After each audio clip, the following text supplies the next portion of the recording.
कोणाक जर suppose मार्चाची exam चुकली आसत may be on medical ground आसतली किंवा तो नॅशनल गेम्साक तो पार्टिसिपेट जाल्लो आसत किंवा ट्रेनिंगेक जाल्लो आसत तर ताज्या खातीर आनी एक ऑपॉर्च्युनिटी दवरची म्हणून ती दुसरी एग्जाम आसा. सध्याचे नवीन जे धोरण आसा त्या धोरणात अशी तरतूद आसा की एक तर तुज्यान मार्चाक बसो येता एप्रिलाक बसो येता किंवा तुज्यान जुनाक बसो येता किंवा जुलैक बसो येता अशें कितें तरी ते स्वरुपाचे ते धोरण आसा.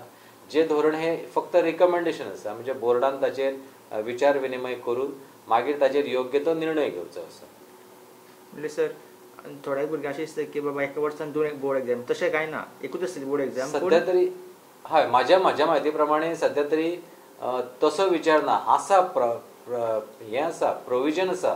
प्रोविजन कशें आसा की 6 म्हयन्या खातीर एक एग्जाम उरलेल्या 6 म्हयन्या खातीर दुसरी एग्जाम अशें आनी दोनूय मागीर एग्जामीचो कंबायन म्हणटा तो रिपोर्ट करप अशें एक प्रोविजन आसा ते NEP. अजून ताचेर निश्चित अशें कांय ना. हें इज अ रिकमेंडेशन. कदाचित तें 25 किंवा 26 दरम्यान ते लागूंक शकता.